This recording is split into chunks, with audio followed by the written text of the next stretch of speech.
네, 우리는 베드로전서를 매주 강의하는 가운데 있습니다. 특별히 우리가 반복해서 말씀드린 대로 베드로전서 1장에서는 우리의 구원받은 정체성을 아주 의미 있는 두 가지 표현을 사용해서 우리의 being, 존재, 구원받은 아이덴티티를 설명하는데, 하나는 1장 18절과 그리고 또 하나는 23절에 있었죠. 바로 우리 자신은 어떤 존재입니까? 나는 누구입니까? 라고 질문했을 때 나는 어떤 자죠? 예, 대속함을 받은 자다. 대속함을 받은 자다. 그리스도의 뭡니까? 썩지 아니하는, 시들지 아니하는 보배로운 피, 보혈, 주님의 공로, 주님의 은혜로 대속함을 받은 자다. 즉 죄의 문제가 해결되어져서 하나님의 친백성, 하나님의 자녀들이 되었다라는 말씀이었고, 또 하나의 정체성은 1장 23절에 있는 것으로서 바로 나 자신은 누구인가? 그리스도 안에 있는 나는 누구입니까? 나는 거듭난 자다라고 말씀을 드렸습니다. 그러면서 이제 2장에 넘어와서 그러면 대속함을 받은 자, 거듭난 자는 무엇을 해야 되겠는가? 라고 질문할 때 가장 첫 번째 해야 될 것이 2장 1절에서 말한 바로 5가지 그리스도인의 5대 암덩어리, 5대 선뿌리, 5대 쓰레기를 제거해야 된다라는 말씀을 드렸습니다. 그런 이후에 그 다음 스텝으로서 우리가 해야 될 것이 무엇이었죠? 예, 신령한 저절, 순전하고 신령한 저절 사모하라. 갓난 어린아이와 같이 태어난 자는 어린아이 상태에 머물지 말고 계속 자라가기 위해서는 순전하고 신령한 젖인 하나님의 말씀을 사모하는 자가 될 때 믿음이 자라가게 된다라고 말씀을 했습니다.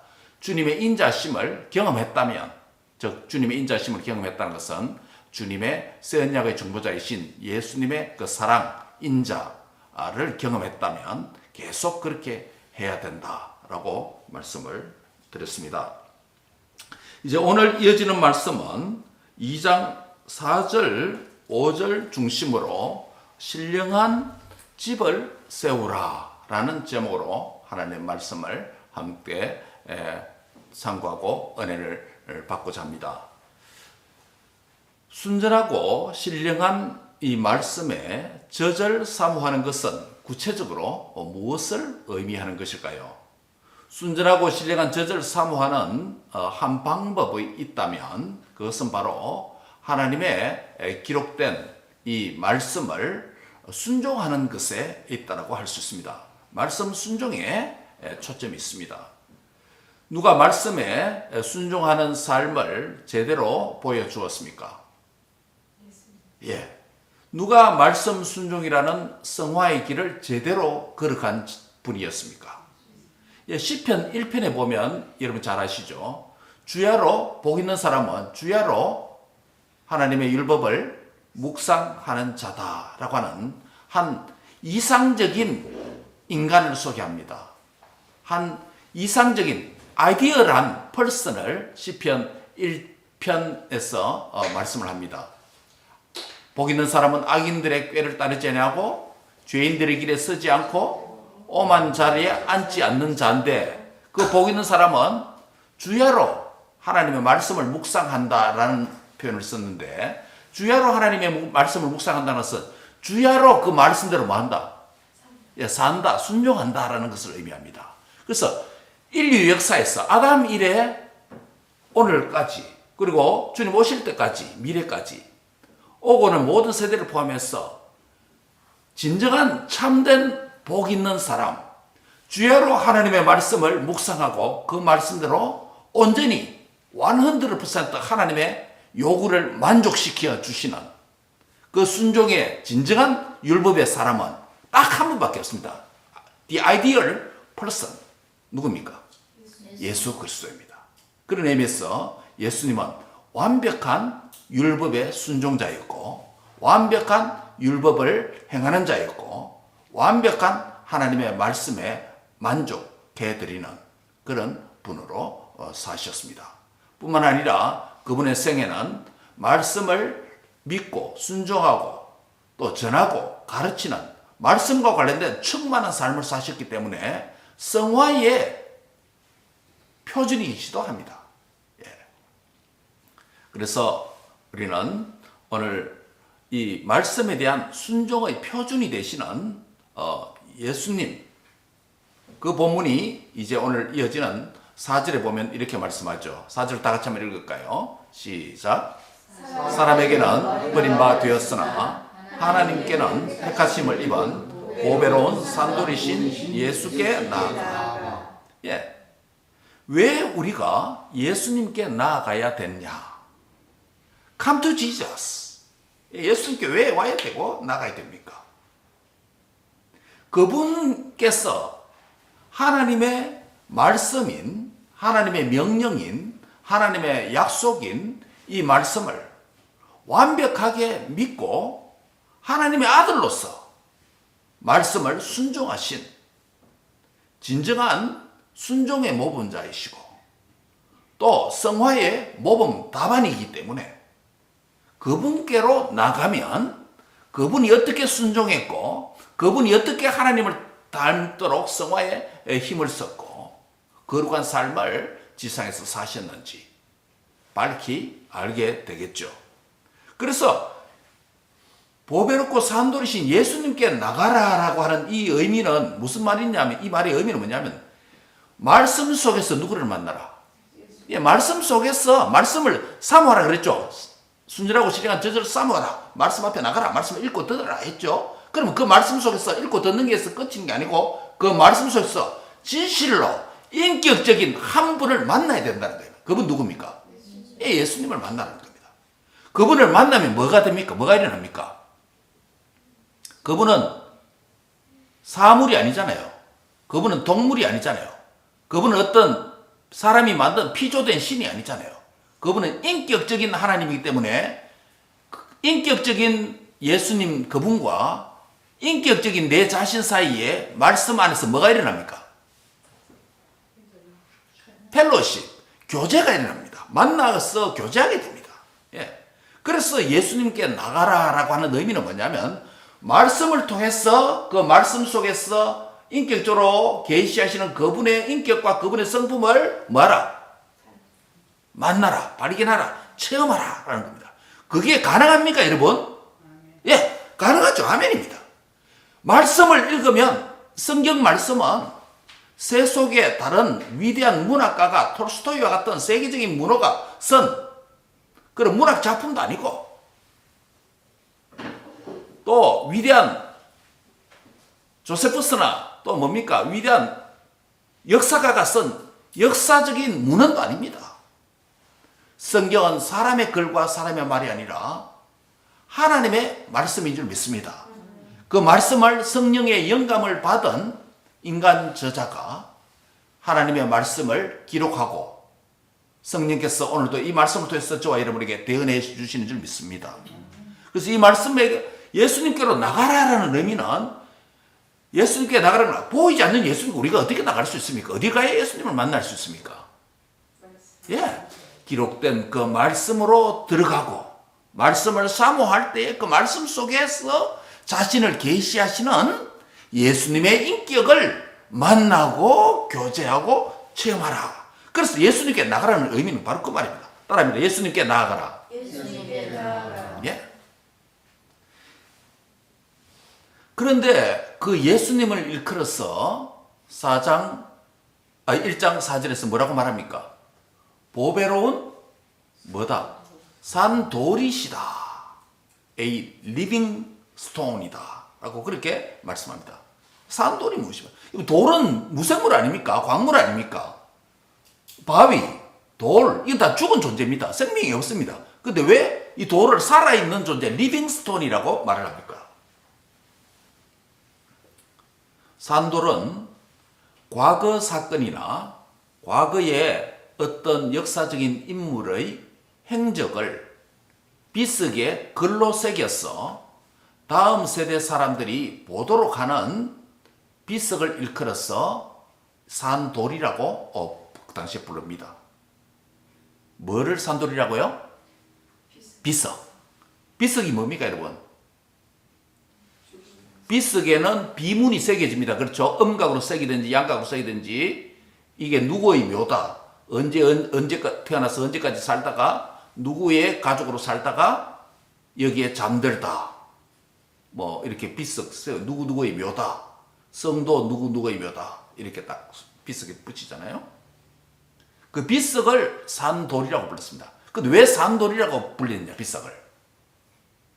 그 사람은 과거의 인물이고 죽은 사람은 고인은 과거의 인물이고 그 다음에 그 사람은 과거의 행위를 했던 사람인데 왜 살아있는 돌이라고 불렀는가?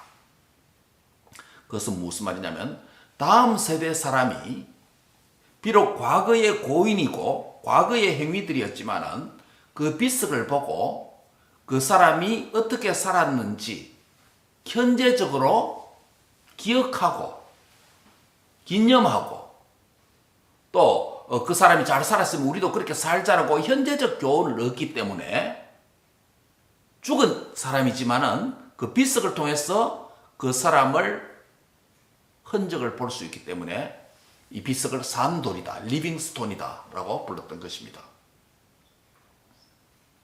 그래서 그 비석 안에 그 기념비적인 내용이 생생하게 살아서 현대인들에게 전해주고 있다는 것입니다. 이런 점에서 예수님은 살아있는 돌입니다. 기념비적인 돌입니다.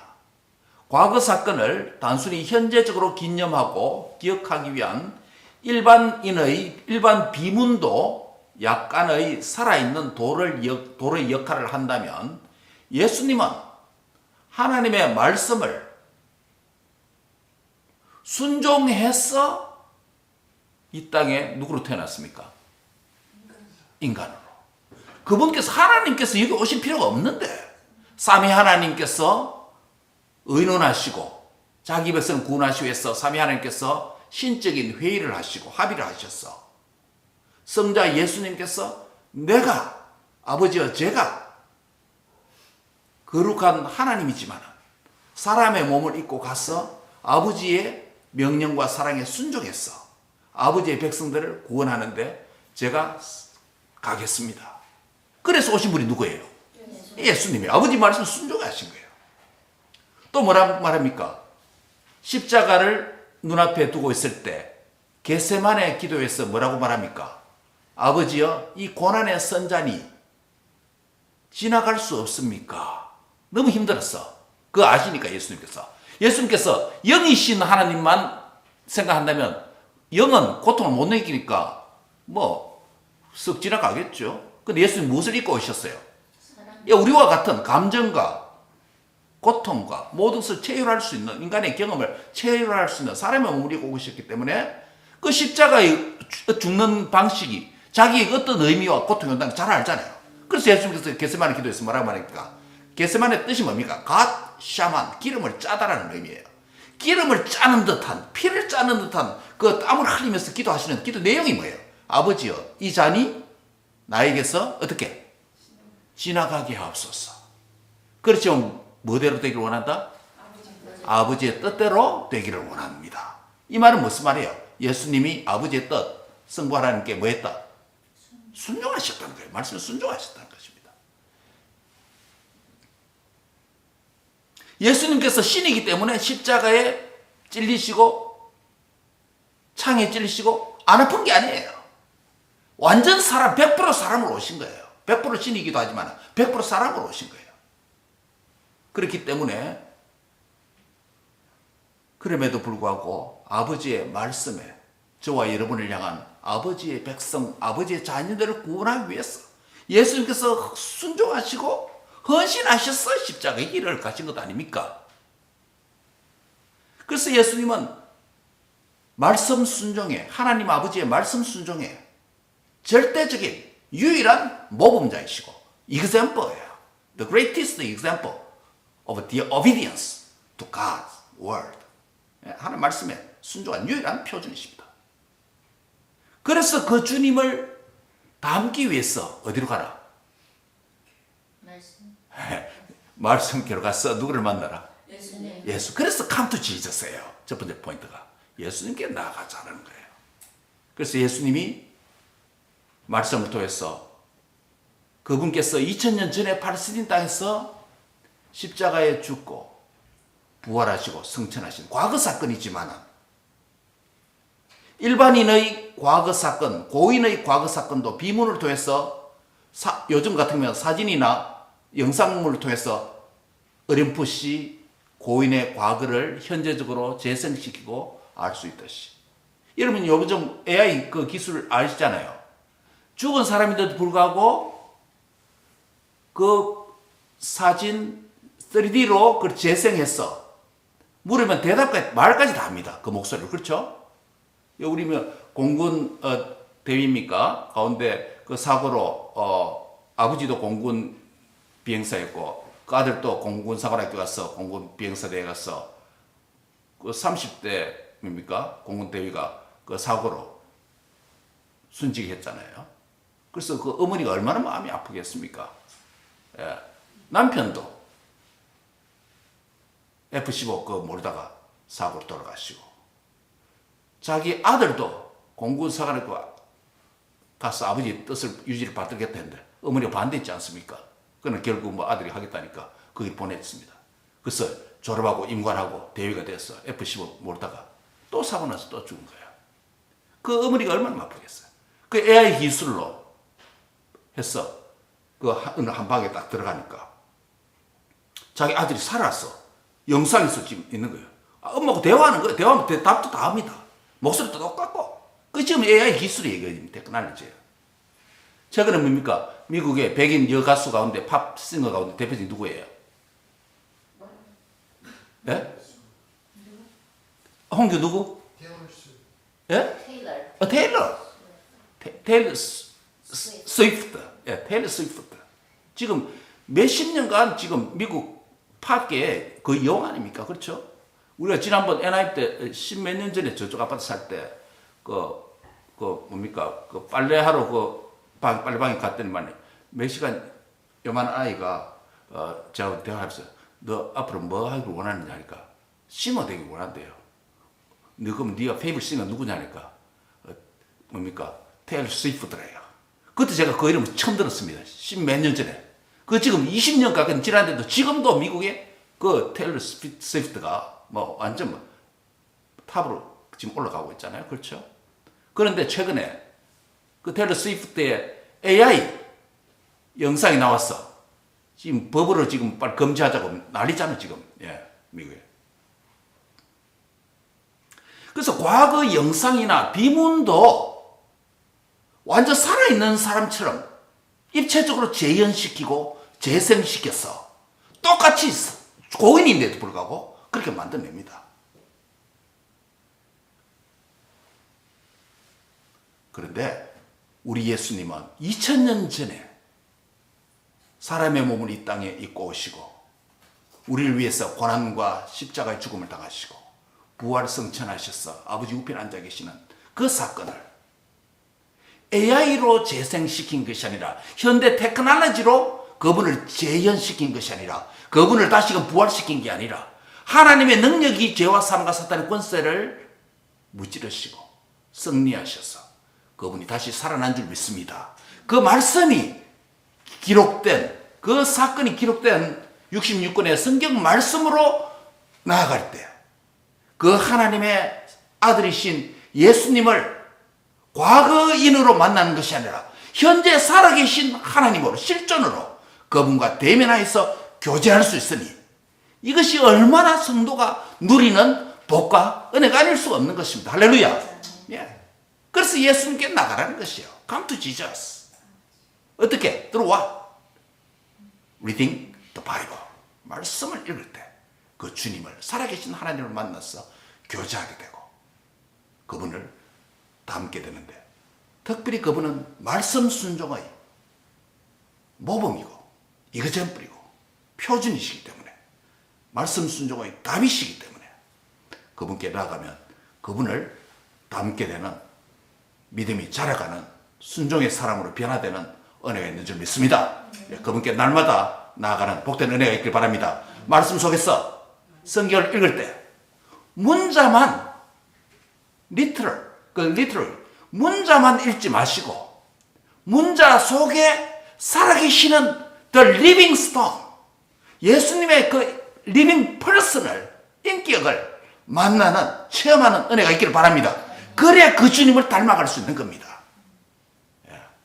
성경을 읽으면 죽은 예수님을 만나는 게 아니에요. 지금 살아서 현존하시는 living God를 만나서 닮고 교제하는 그런 은총을 누릴 수 있습니다. 할렐루야. 두 번째로 따라합니다. 신령한 집으로 세워지라. 신령한 집으로 세워지라. 수동태로 말했습니다. Be built up as a spiritual house. 신령한 집으로 세워지라 라는 것입니다. 여기서 신령한 5절 상반절에 신령한 집으로 세워지라 라는 말은 의미가 무슨 의미입니까? 신령한 집이라고 하는 것은 아까 앞에서 예수님께로 나가면 예수님 어떻게 됩니까? 그분을 만나고 교제하게 돼서 어떻게 돼요? 내가 예수님의 사람으로 변화되고 성화되고 자라갑니다. 여기서 신령한 집으로 세워지라는 말이 무슨 말이냐면 순종의 결과로서 예수님이 말씀 순종을 했던 것처럼 우리도 예수님에게 나가서 그분의 모습을 보고 그분의 모범을 쫓아서 우리도 말씀에 순종할 때 순종의 결과가 만들어지는데 그 순종의 결과를 은유적으로 표현해요. metaphorical expression. 뭐라고요? building house. 집을 짓는 것에 비유해 놓은 겁니다. 그 신령한 집이니까 무슨 신령한 집이 뭐지? 예배당을 말하나? 신령한 집이 저쪽에 큰 템플 같은 그런 걸 말하나? 그게 아니고 여기서 신령한 집이라는 것은 말씀의 순종의 결과를 가리킵니다. 거룩한 순종의 집을 지어라라는 이야기예요. 결국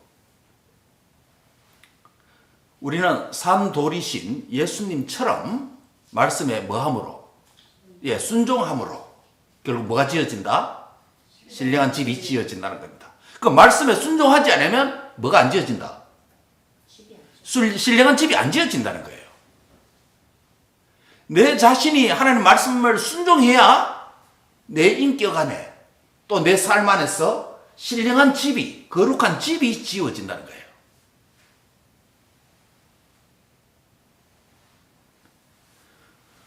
우리 자녀들 다음 세대가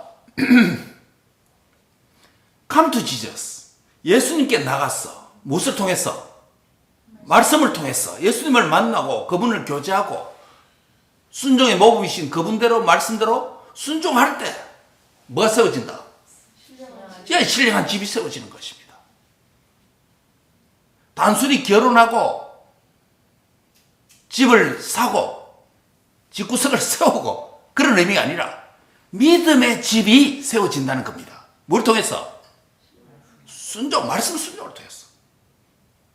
여러분, 말씀 순종이 얼마나 우리 인생에 거룩한 하나님의 집을 짓는데 핵심이라는 것이에요.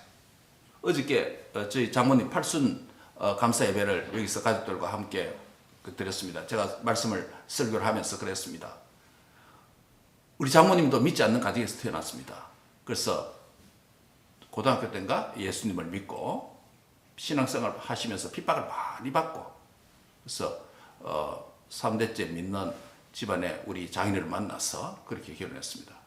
제가 그래 했습니다. 어머니 한 분의, 장모님 한 분의, 할머니 한 분의 복음의 말씀에 순종함으로 그 복음을 믿음으로 오늘 자손들이 믿는 집을 세우게 됐다. 하나님의 집에 있는 푸른 감람나무다 라고 하는 시편 52편 8절 말씀을 가지고 어저께 그 말씀을 했습니다. 그것도 하나님 집을 이야기했습니다. 같은 내용이네 보니까. 어머니 한 분이 앞선 세대가 한 분이 말씀에 순종함으로 자손들이 한 명도 빠짐없이 신령한 하나님의 집, 믿음의 집을 건축했구나. 우리가 이 어머니의 신앙을 본받아서 우리도 다음 세대에 믿음의 집, 하나님의 집을 건축하도록 하기 위해서 우리도 순종의 삶을 살자. 그 이제 어제석의 포인트였습니다. 오늘 우연인지 모르겠지만 말씀이 같은 내용이네 보니까. 여러분 한 분의 말씀에 대한 믿음과 순종의 삶이 있기에 다음 세대가 믿음의 집을 지을 수가 있는 것입니다. 이게 얼마나 복인 줄 몰라요.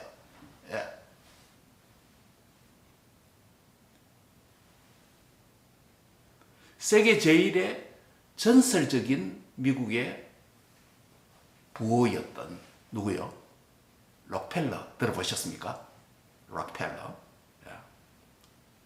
그 사람에 대한 공과 과가 많습니다. 평가에 현대 역사가들 평가에 공과 과가 많습니다. 미국이라고 하는 이 거대한 나라에서 생산되는 석유의 95%, 거의 100%입니다. 95%나 독점했던 록펠러 가문이 기업인으로서는 굉장히 무자비한 사람이었습니다. 그 말 그대로 피도 눈물도 없이 타 기업을 흡수 통합하고 흔히 시쳇말로 돈 되는 일이면 무슨 일이디 했던 악덕 재벌 기업의 전형이었습니다. 대표자였습니다.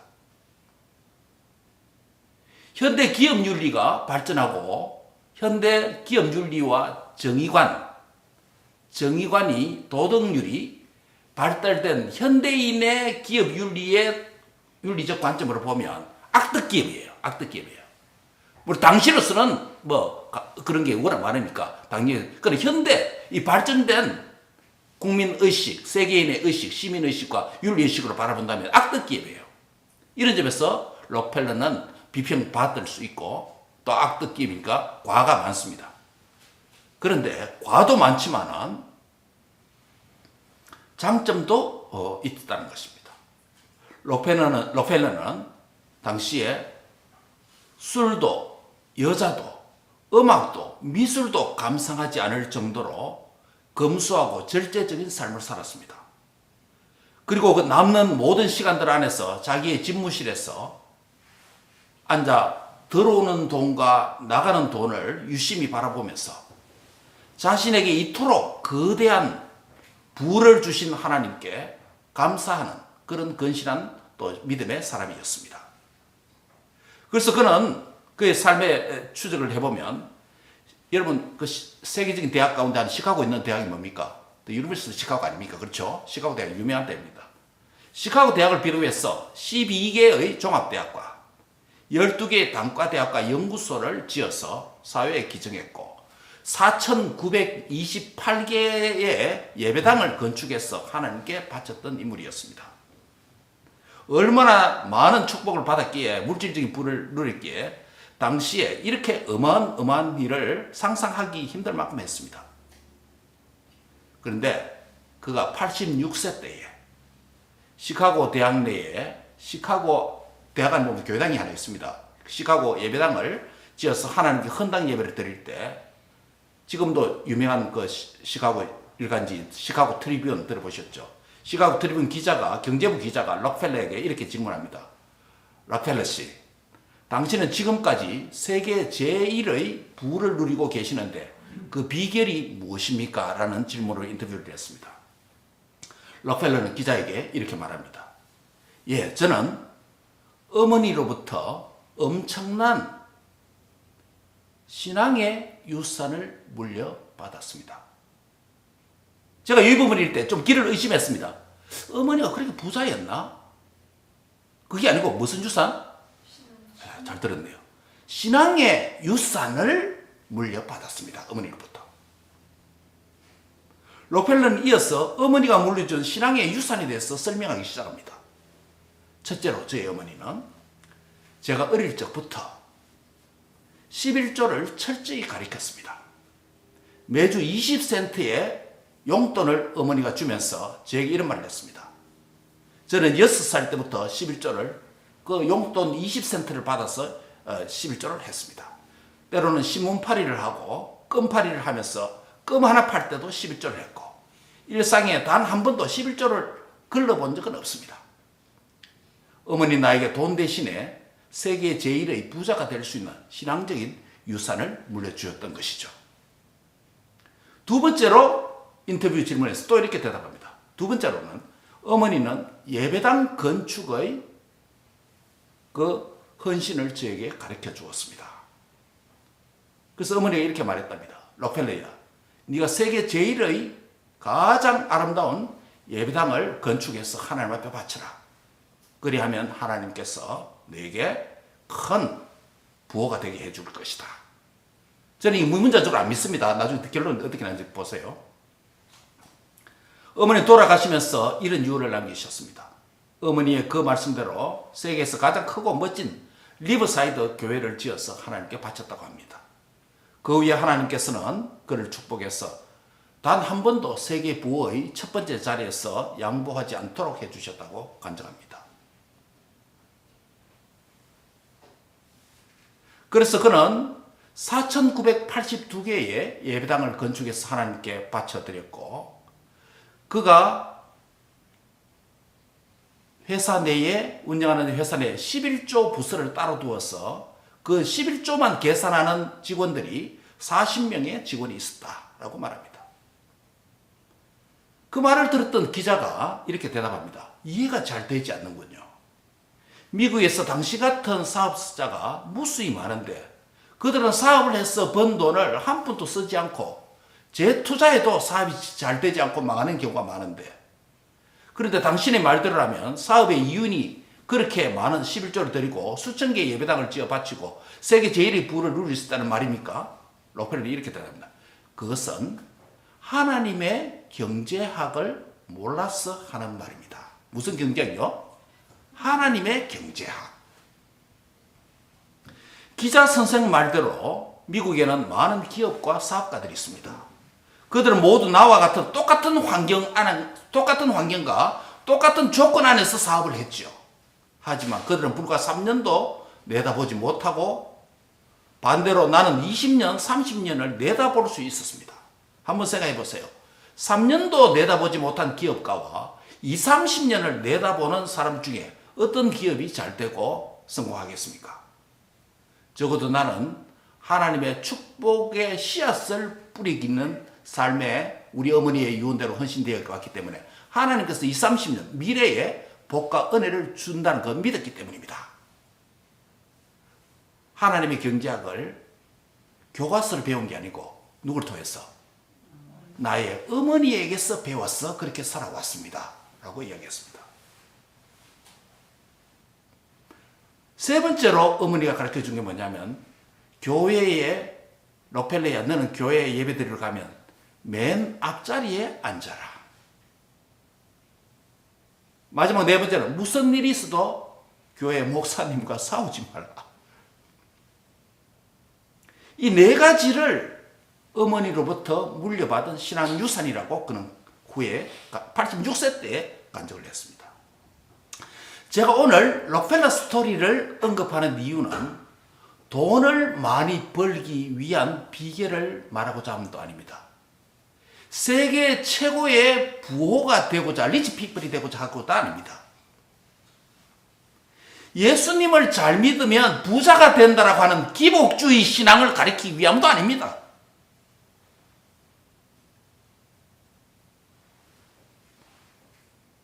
가장 록펠러의 어머니가 록펠러에게 교훈해 준 유언으로 남긴 신앙적인 유산 한 가지를 요약을 한다면, 다른 주변 것들을 보는 것이 아니라 너는 하나님의 뭐대로? 말씀대로 순종하고 살아야 된다. 이 신앙의 유산을 다양한 방면에서 주님의 로더십, 주님의 주권, 주님의 왕되심을 인정하고 살았더니 하나님께서 그런 은총을 그의 생애에 주셨다라는 말을 하고자 하는 것입니다.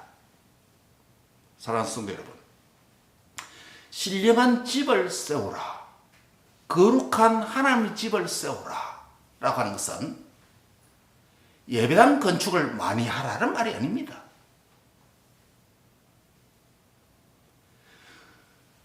11조 많이 하라는 말도 아닙니다. 헌금 많이 하라는 이야기도 아닙니다. 물질의 영역에서 누가 주인이다? 하나님. 예, 하나님의 주인 되심, 로드십을 인정해라는 거예요. 시간의 영역에서 시간의 주인이 누구다? 내가 아니라 하나님이라는 걸 인정하라는 거예요. 내 인생을 내 마음대로 내 뜻대로 사는 것이 아니라 내 인생의 주인이 누구다? 하나님이라는 것을 인정하고 그 하나님께 맡기고 신뢰하라. 지금 이걸 말하고자 하는 거예요.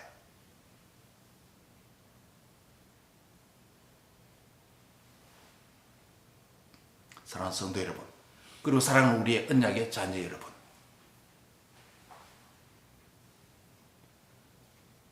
특정 한 부분만, 지극히 작은 삶의 한 부분만 하나님이 나의 주인이 아니라 내가 성경 속에서 인격적으로 만나는 예수님께로 가라.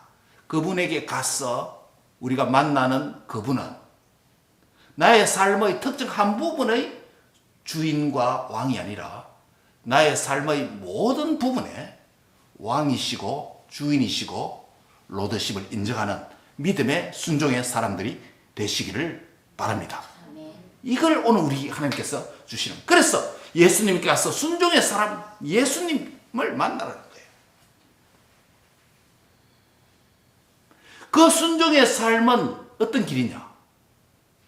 산돌이신 예수님께 세상 사람들이 어떻게 했다고요?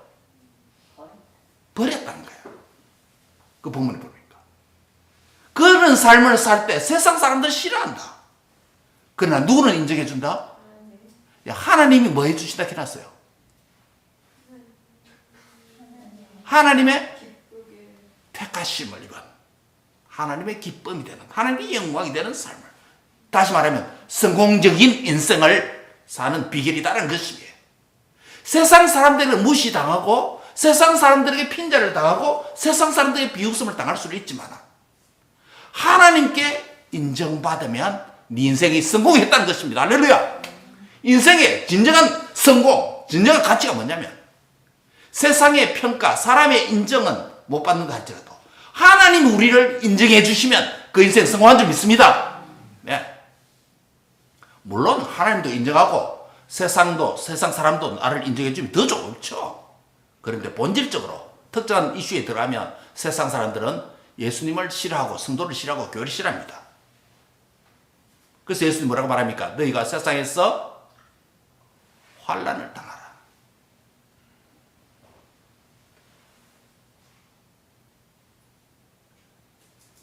따라합니다. 예수님께 나가자. 예수님께 나아가자. 신령한 집으로 세워지라. 신령한 집으로 세워지라. 마지막 세 번째입니다. 따라합니다. 거룩한 제사장이 되라. 거룩한 제사장이 되라. 거룩한 제사장이 되라. 5절 하반절에 보면 하나님께서 기뻐 받으실 신령한 제사를 드릴 뭐가 되라? 거룩한 제사장이 되라. 성화를, 순종의 삶을, 결과를 신령한 집으로 은유적으로 표현했다 그랬죠. 또 하나를 비유로 말합니다. 신령한 제사를 드리는 뭐가 되라? 예, 거룩한 제사장이 되라라고 또 다른 표현입니다.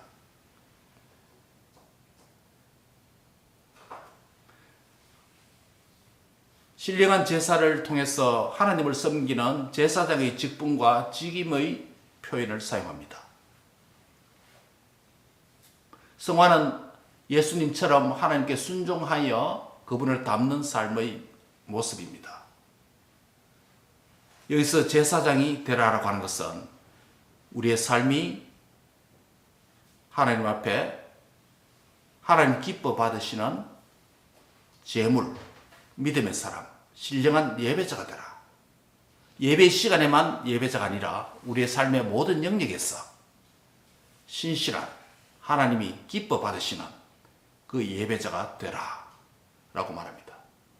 우리는 이 땅에 보냄을 받아서 세상에서 하나님 주신 사명을 따라서 우리에게 맡겨주신 일과 맡겨주신 영역에서 맡겨주신 다양한 사람들을 통해서 하나님의 뜻을 펼치고 봉사하고 섬기는 일을 세상 가운데서 감당합니다.